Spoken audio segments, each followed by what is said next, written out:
विष्णुदास भावे यांनी 1843 साली सीता स्वयंवर हे पहिले नाटक रंगभूमीवर सादर करून मराठी नाट्यसृष्टीचा पाया घातला. 1943 साली या घटनेचे स्मरण म्हणून राज्यातील या क्षेत्रातील सर्व नामवंत एकत्र आले आणि सांगली येथे 5 ते 7 नोव्हेंबर या कालावधीत शताब्दी महोत्सव साजरा करण्यात आला. या निमित्ताने 5 नोव्हेंबर रोजी नाट्य संमेलन आयोजित करण्यात आले होते.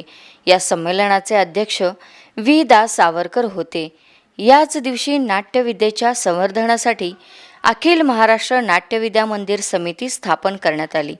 चिंतामणराव पटवर्धन यांनी दिलेल्या जागेवर विष्णुदास भावे यांच्या स्मरणार्थ या नव्याने उभारण्यात येणाऱ्या नाट्यमंदिराची कोनशिला बसवण्यात आली.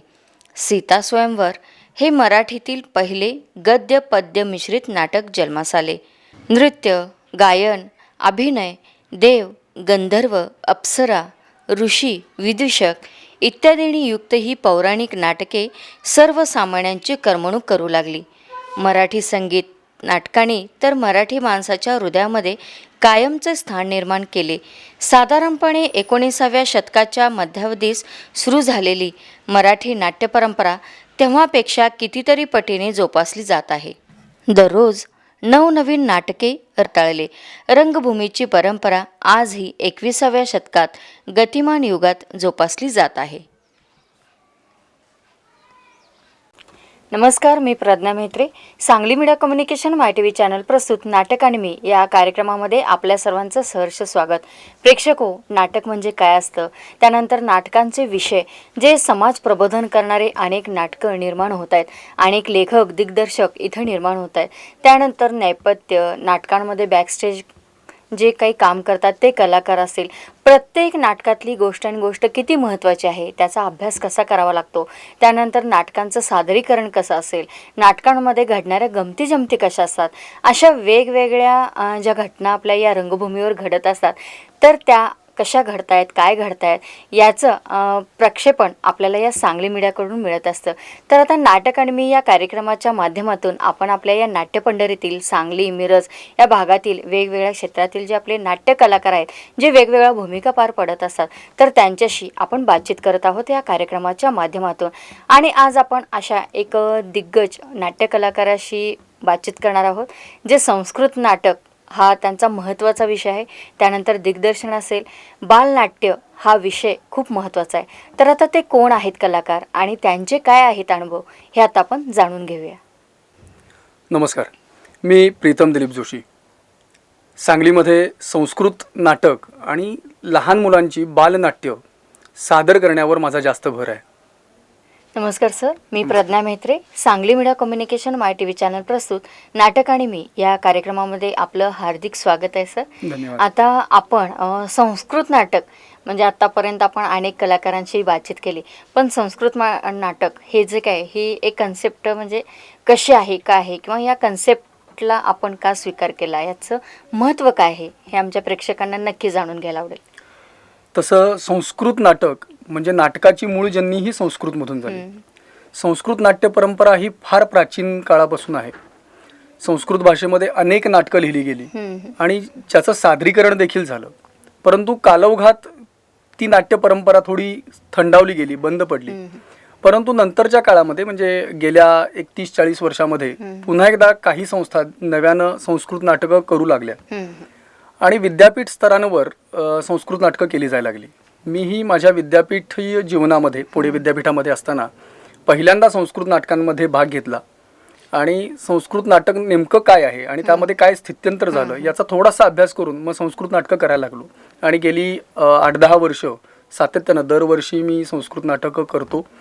काही संस्कृत नाटकांचं दिग्दर्शन केलेलं आणि ते शो लावलेले आहेत त्याचे पुण्यामध्ये. थोडंसं वेगळं आहे मराठीपेक्षा. पूर्वीच्या काळची परंपरा वेगळी होती, पद्धती वेगळ्या होत्या, परंतु आता पुन्हा मराठीसारखे काही रूप, काही विषय त्यामध्ये येऊ लागलेले आहेत. आता आपण पाहतो की वेगवेगळ्या भाषांमध्ये नाटक सादर होतात. त्यानंतर आता हे जे आपलं संस्कृत नाटक आहे, तर याच्याकडं पाहण्याचा नाट्य प्रेक्षकांचा ओढा कसा आहे? दुर्दैवानं खूप कमी आहे. आता सध्या संस्कृत माहीत असणारी जी गावं आहेत त्यामध्ये साऊथ इंडियामध्ये म्हणजे दक्षिण भारतामध्ये बऱ्यापैकी प्रेक्षक संस्कृत नाटकं बघायला येतात, त्यांना आवडतात. परंतु आपल्या इकडं पुण्यामध्ये थोडेफार प्रेक्षक आहेत, थोडे नाशिकला आहेत आणि थोडेफार नागपूर साईडला आहेत. पण ज्यावेळी ह्या नाट्यस्पर्धा होत असतात किंवा ही नाटकं सादर होत असतात त्यावेळी याच शहरांमध्येच महाराष्ट्र राज्य सुद्धा ह्या स्पर्धा घेतं. याचं कारण तिथं थोडेफार जाणकार लोक आहेत. तसं सांगली किंवा या भागामध्ये आपल्या कोल्हापूर या भागामध्ये संस्कृत नाटकाला प्रेक्षक वर्ग म्हणून नाही आहे. जे येतात ते संस्कृत जाणकार आहेत तेवढेच येतात. पण मला एक असं वाटतं की आपण एक प्रयोग म्हणजे आपण जसे नाटकाचे प्रयोग करतो आणि त्यानंतरच तो प्रयोग यशस्वी झाला की नाही हे आपल्याला कळतं. त्या पद्धतीनं जर आपणही सांगली, कोल्हापूर, सातारा या भागामध्ये जर आपले नाट्यप्रयोग केले तर त्यातनं सुद्धा बरेच संस्कृत जाणकार लोक असतील जे आपल्याला नाट्यप्रयोगाच्या माध्यमातून मिळतील आणि त्यानंतर आपले नाट्यप्रयोग अनेक वाढतील असं वाटतं मला. हो, बरोबर आहे. याच वर्षी योगायोगानं वसंत पंचमीला असं ठरलं, संपूर्ण महाराष्ट्रभरातून जे दिग्गज आहेत, तज्ज्ञ आहेत संस्कृतमधली मंडळी, त्यांनी असं ठरवलं की मराठी नाट्य दिन असतो तसा संस्कृत नाट्य दिन का नाही आहे. तर मग पूर्वीच्या परंपरा लक्षात घेऊन त्यांनी असं ठरवलं की वसंत पंचमी हा दिवस जो आहे, ज्यावेळी पूर्वीच्या काळी नाटकं सादर व्हायची, राजे लोक 8-8, 9-9 दिवस वसंत पंचमीचा उत्सव मनवायचे आणि त्यावेळी खेळे व्हायचे, त्याला नाटकाचे खेळे असं म्हणत संस्कृतमध्ये. तर ते खेळे व्हायचे. त्या अनुषंगानं या वर्षीपासून मुळात संस्कृत नाट्य दिन असा साजरा करण्याचं ठरलं आणि सांगली शिक्षण संस्थेनं यामध्ये एक महत्त्वाचं पाऊल उचललं आणि यावर्षी सांगली शिक्षण संस्थेनं स्वतःच्या यूट्यूब चॅनलवरून एक छोटासा कार्यक्रम घेतला, ज्या कार्यक्रमाचं संपूर्ण नियोजन हे वर्षा कुलकर्णी मॅडम जे आहेत त्यांनी केलेलं होतं आणि तिथं हा विषय घेतला की संस्कृत नाट्य परंपरा. मग तिथं काही नाटकांचं वाचन झालं, नाट्य वाचन झालं आणि ठरवलं गेलं की पुढच्या वर्षीपासून आपण नाटकांचं सादरीकरण करूया. आणि हळूहळू मग विद्यार्थी जे 9वी, 8वी, 9वी, 10वीचे जे संस्कृतचे विद्यार्थी आहेत ते आणखीन काही त्यांचे पालक असे हळूहळू संस्कृत नाटकाकडे ओढले जातील अशी आशा आपण नक्की करूया. आणि आत्ताच आपण सांगितलं की मुलींनी म्हणजे नाटक बसवलं संस्कृतचं वगैरे. आता आपला बालनाट्य हा सुद्धा विषय आहे आपण. तर आता या बालनाट्यांमध्ये म्हणजे मुलांकडून ते नाटक बसवणं, त्यानंतर करून घेणं म्हणजे ह्यासाठी कसे विशेष प्रयत्न करावे लागत असतात? आत्ताच्या काळात खूप सोपं आहे, कारण की मुलांच्या समोर टेलिव्हिजन आहे, वेगवेगळ्या गोष्टी आहेत, मुलं बघतायत आणि हल्ली खूप शिबिरं होत आहेत. ज्यावेळी आम्ही लहान होतो त्यावेळी अशी शिबिरं नसायची. म्हणजे त्यावेळीची परिस्थिती खूप वेगळी आहे, कारण की आम्हाला शिबिरं नसायची. नाटक बघितल्याशिवाय नाटक येत नाही असं म्हणतात आणि हे सत्यच आहे. जोपर्यंत आपण एखाद्याचं नाटक बघत नाही तोपर्यंत आपल्याला ते काय आहे नेमकं हे समजत नाही. आता सुदैवानं खूप छान छान शिबिरं आपल्या सांगली शहरामध्ये होत आहेत, सांगली शहराच्या आजूबाजूला होत आहेत. वेगवेगळ्या नाट्यसंस्था आपली शिबिरं घेत आहेत आणि या शिबिरांमधून मुलांना बेसिक कन्सेप्ट ज्या आहेत त्या कळत आहेत, त्या मूलभूत गोष्टी कळत आहेत आणि त्यातून मुलं हळूहळू शिकायला सुरुवात करत आहेत. आणि बालनाट्य हा विषय घेतला तर कसं आहे, प्रत्येक शाळा हल्ली आपलं एक बालनाट्य बसवतं.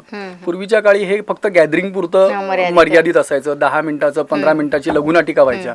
पण आता बऱ्यापैकी सगळ्या शाळा, मोठमोठ्या संस्था, या संस्था बालनाट्य स्पर्धांमध्ये सहभागी होत आहेत. आपल्या सांगली केंद्रातूनच जवळपास 30-40 एकांकिका सादर होतात, म्हणजे बालनाट्य सादर होतात.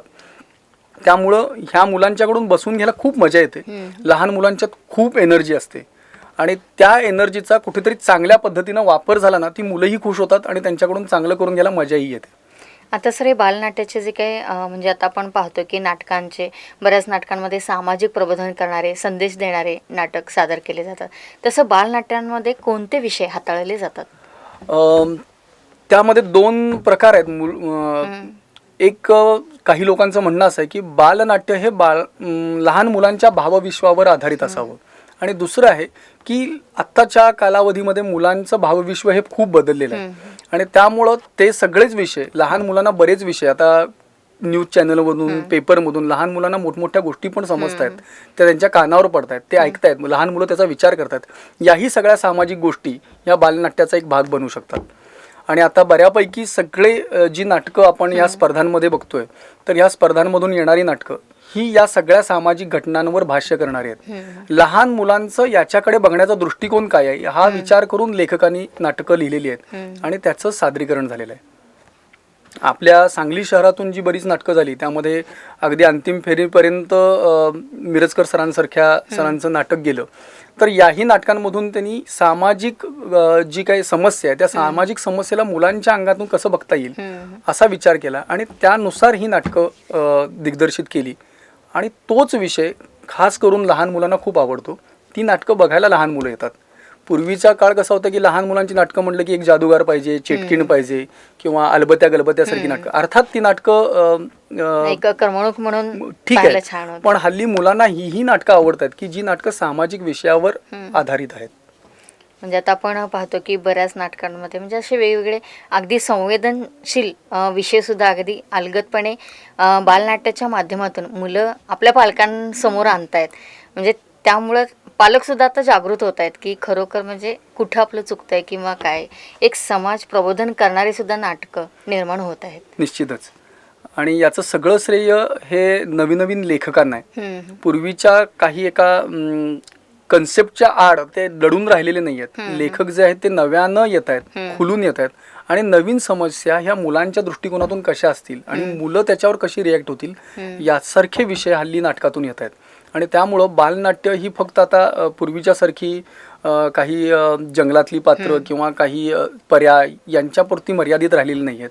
लहान मुलं घरामध्ये कशी वागतायत, लहान मुलांचं बाहेरच्या समस्यांच्याकडे बघण्याचा दृष्टिकोन कसा आहे, या सगळ्या गोष्टी हळूहळू नाटकात येत आहेत आणि मुलंही ती खूप संवेदनशीलपणे सादर करतात. आता सर आपण जे काही बाल्यनाट्य सादर केलेलं आहे तर त्यामध्ये कोणकोणत्या नाटकांचा समावेश झालेला आहे? मी सर्वप्रथम काही इतर लेखकांनी लिहिलेली नाटकं आपल्या शाळांसाठी किंवा विद्यार्थ्यांसाठी बसवलेली होती. त्यापैकी पुण्याचे धनंजय सरदेशपांडे म्हणून आहेत. त्यांनी एक खूप छान सामाजिक विषय निवडलेला होता की चोर नावाची त्यांची एक एकांकी म्हणजे बालनाट्य होतं. त्यामध्ये असा विषय होता की लहान म्हणजे आई वडिलांच्या घटस्फोटामुळं मुलांच्यावर वाईट परिणाम होतात आणि मग त्या मुलाला आईकडे जायचं असतं, वडिलांकडे जायचं, त्याची मधल्यामध्ये त्रिधा त्रिपीट होते आणि मग त्यातून तो वाम मार्गाला वळायला लागतो. मग त्याला जर आणायचं असेल तर कसं करावं लागेल, हा एक विषय खूप छान होता. तर ते एक नाट्य सादरीकरण केलं होतं आणि त्या नाटकाला खरंच परीक्षकांनी सुद्धा खूप वाहवा दिलेली होती. त्यानंतर नंतर मीच एक हळूहळू छोटी छोटी नाटकं लिहायला सुरुवात केली. आपल्या महाराष्ट्रामध्ये लहान मुलांसाठी जी बालनाट्य असतात त्यामध्ये विज्ञान नाट्य स्पर्धा म्हणून एक असते. यामध्ये काही शास्त्रज्ञांची मुलांना ओळख व्हावी यासाठी मुलांच्याकडून नाटक करून घेणं अपेक्षित असतं. तशी काही बालनाट्य केली. त्यानंतर गरगर नावाचं एक नाटक मागच्या लॉकडाऊनच्या आधीच्या वर्षी केलं 19 साली. तर तेही नाटक ऊसतोड कामगार जे असतात ते वेगवेगळ्या गावामध्ये जात असतात आणि तिथं ते आपल्या मुलांना घेऊन जात असतात. त्या मुलांची फरफट होते आणि मग लहान लहान सोयी सुविधांसाठी मुलं धडपडत राहतात. त्यांच्या खूप छोट्या छोट्या इच्छा असतात. एक सायकल असा तो विषय होता आणि सायकल हे मुलांचं किती मोठं भावविश्व आहे. आपली सायकल असावी असं सगळ्या मुलांना वाटत असतं शाळेत जाणाऱ्या. तर त्यावर आधारित नाटक होतं. अशी बरीच बालनाट्य झालेली आहेत. प्रेक्षक हो, आत्ताच आपण प्रीतम जोशी सर यांनी संस्कृत नाटक म्हणजे काय असतं, त्यानंतर नाटक आणि संस्कृत नाटक यामध्ये काय फरक आहे, त्यानंतर बालनाट्य हे जे विषय आपण हाताळत असतो त्यामध्ये सामाजिक प्रबोधन करणारे असतील, वेगवेगळे विषय असतील, ते कशा पद्धतीने हाताळायचे याविषयी बरीचशीच माहिती आपण जाणून घेतलेली आहे आणि अजून आपण बरीचशीच माहिती जाणून घेणार आहोत. तत्पूर्वी घेऊ एक छोटीशी विश्रांती आणि तुम्ही पाहत राहा फक्त आणि फक्त सांगली मीडिया माय TV चॅनल.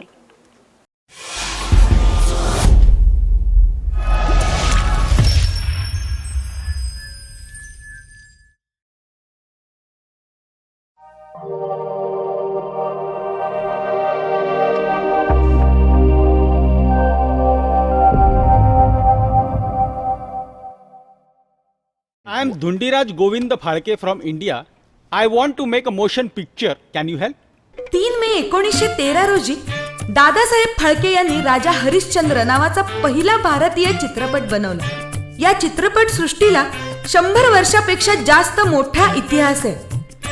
या इतिहासाचे साक्षीदार व्हायचे का तुम्हाला? तर मग आमच्या या SMC मराठी चॅनलवर मराठी चित्रपट व गाणी पहा आणि व्हा साक्षीदार.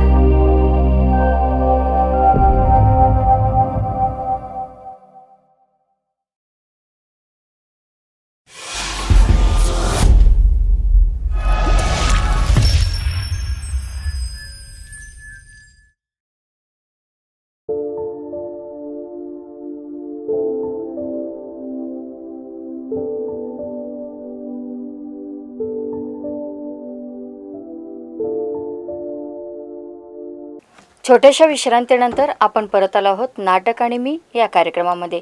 आणि आज आपल्यासोबत आहेत प्रीतम जोशी सर. सर, आता मला असा एक प्रश्न विचारायचा वाटतो की आपण जेव्हा दिग्दर्शन करत असता त्यावेळेला कोणकोणत्या गोष्टींचा आपण मूलभूत विचार करत असता? सर्वप्रथम दिग्दर्शन करत असताना आपली संहिता कुठली आहे आणि संहितेची गरज काय आहे हे बघितलं जातं. त्यानंतर प्रामुख्याने मी आधी बालनाट्याबद्दल बोलतो. बालनाट्यामध्ये कसं असतं की विद्यार्थी लहान असतात, त्यांची ऊर्जा खूप असते आणि त्यांचे उच्चार थोडेसे अस्पष्ट असतात.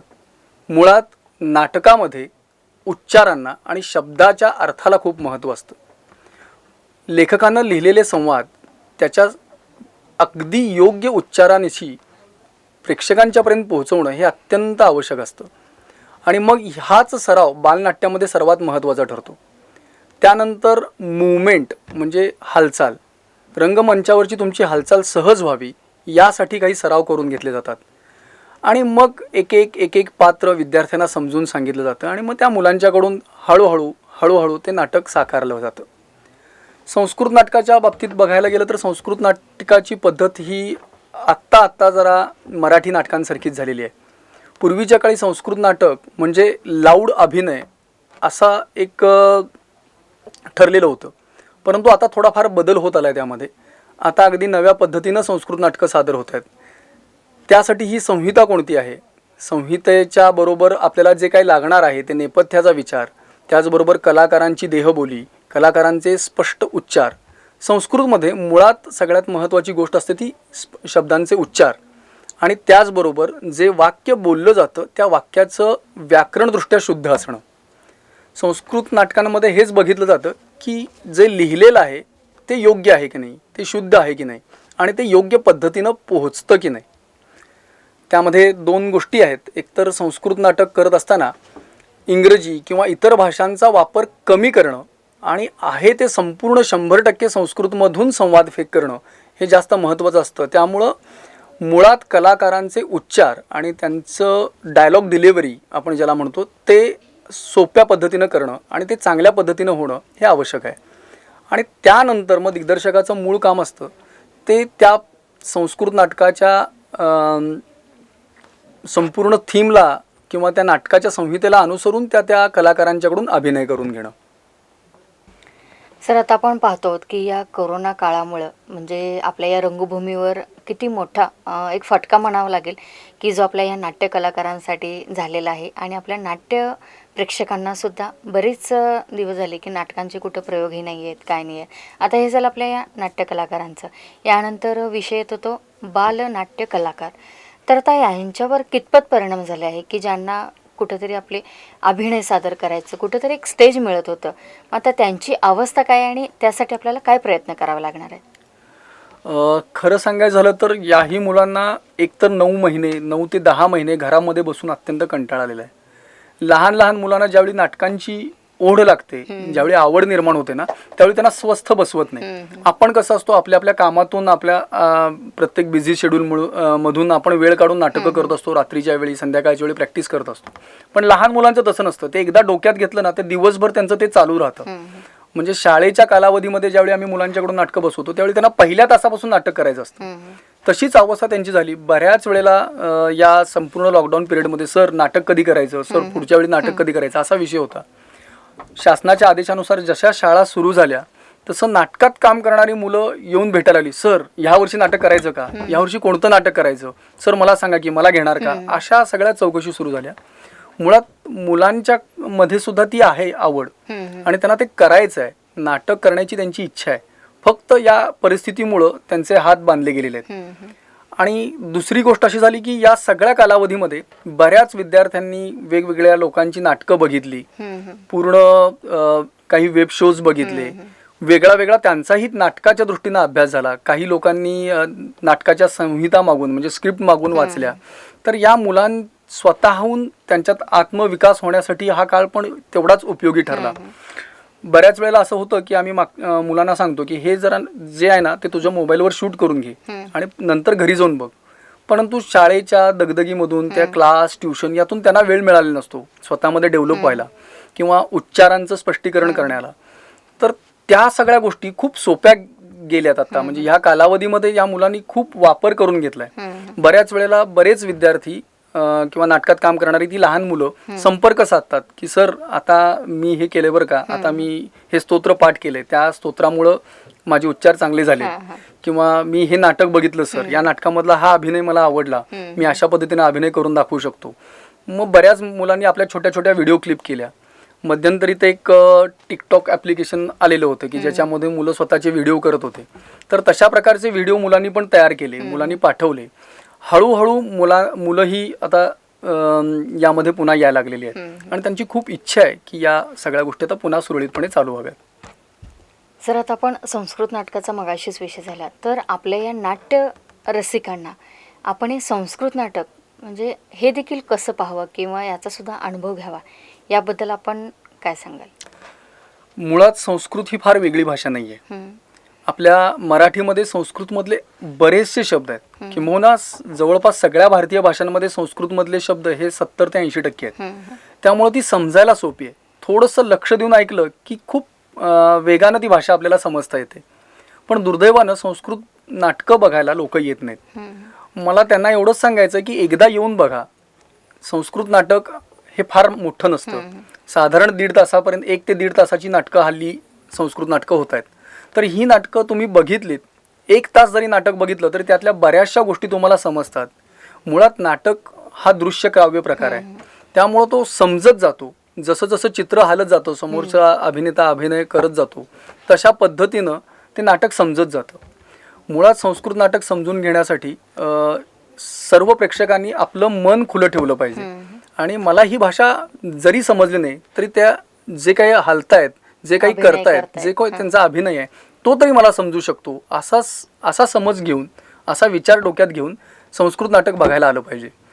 दुसरी गोष्ट, संस्कृत ही फार भारतीय प्राचीन भाषा आहे आणि जोपर्यंत आपण त्याच्याकडे बघणार नाही तोपर्यंत ती भाषा जिवंत राहणार नाही. आणि आपण जोपासना करणं हे आपलं भारतीयांचं एक कर्तव्य आहे. हे कर्तव्य आपणाला जपायला पाहिजे. आजकाल परदेशी लोक आपल्या संस्कृत भाषेमध्ये बऱ्याचशा गोष्टी करतायत, परंतु दुर्दैवानं आपल्या इथले लोक तेवढे जागृत आहेत असं म्हणता येत नाही. काही शहरांपुरतीची ही भाषा नाही आहे. म्हणजे पुण्यामध्ये नाटक बघायला लोक येतात पण सांगलीमध्ये येत नाहीत, असं होणार नाही. हळूहळू आपण पण सुरुवात केली की आपल्याला ते समजू लागतं आणि खूप सोपं आहे. आणि समजायला खूप सोपं असल्यामुळं संस्कृतला तुम्ही या, संस्कृत नाटक पहा. संस्कृत नाटक पाहिल्यानंतर तुम्हाला ते समजेल आणि मग त्याची गोडी निर्माण होईल, एवढंच मी सांगू इच्छितो. सर, आज आपण आलात आणि खूप छान पद्धतीनं आमच्याशी बातचीत केली, त्याबद्दल सांगली मीडिया कम्युनिकेशन माय टी व्ही चॅनलतर्फे धन्यवाद देते आणि पुढील वाटचालीसाठी आपणाला हार्दिक शुभेच्छा सर. धन्यवाद. नमस्कार. सांगली मीडिया माय टी व्ही यांनी आज मला इथं बोलवलं आणि माझ्याकडून संस्कृत नाटक, बालनाट्य यांच्याबद्दल जाणून घेतलं, त्याबद्दल मी या सर्व टीमचे मनपूर्वक आभार मानतो. प्रेक्षको, आत्ताच आपल्याला प्रीतम जोशी सरांनी संस्कृत नाटक म्हणजे काय आहे, त्यानंतर आपली भारतीय संस्कृती जोपासणारं हे आपलं संस्कृत आहे. कारण प्राचीन कालापासून आपण पाहतो आहोत की संस्कृत याला आपण प्राधान्य दिलं पाहिजे आणि प्रत्येक नाट्यरसिकाने निदान महिन्यातनं एक तरी, म्हणजे जेव्हा यांचे नाटकाचे, संस्कृत नाटकांचे प्रयोग सुरू होतील त्यावेळेला किमान एक तरी नाटक मी संस्कृत पाहीन असा त्यांनी ठाम विचार केला पाहिजे. कारण आपली संस्कृती काय आहे, त्यानंतर आपल्या संस्कृतीची आपणच जोपासना करणार नाही तर कोण करणार, आणि संस्कृत नाटकं काय आहेत, रेग्युलर नाटक काय आहे, यामध्ये काय फरक आहे, अभिनय कसा असतो, संस्कृतमधून आपल्याला अजून काय काय शिकायला मिळतं, नवनवीन काय ऐकायला मिळतं, हे सुद्धा या नाटकांच्या माध्यमातून आपल्याला पाहायला मिळतं. नाटक आणि मी या कार्यक्रमाच्या माध्यमातून असे अनेक नाट्य कलाकार, पडद्यामागील कलाकार यांच्या आपण या कार्यक्रमाच्या माध्यमातून मुलाखती घेत आहोत. त्यानंतर वेगवेगळे विषय कसे येतात, त्याची मांडणी कशी होते आणि येणाऱ्या अडचणी, समस्या यांना कशा पद्धतीनं तोंड द्यायला पाहिजे हे आपल्याला कार्यक्रमाच्या माध्यमातून पाहायला मिळतं. आणि याचं प्रक्षेपण सांगली मीडिया कम्युनिकेशन माय टी व्ही चॅनल करतं आणि यामध्ये आपणाला अनेक स्पेशल शो, वेगवेगळे सांस्कृतिक कार्यक्रम, शैक्षणिक, सामाजिक असे अनेक कार्यक्रम आपल्याला पाहायला मिळतात. तेव्हा आवर्जून पहा तुमचं, आमचं आणि आपल्या सर्वांचं लाडकं चॅनल सांगली मीडिया माय टी व्ही चॅनल.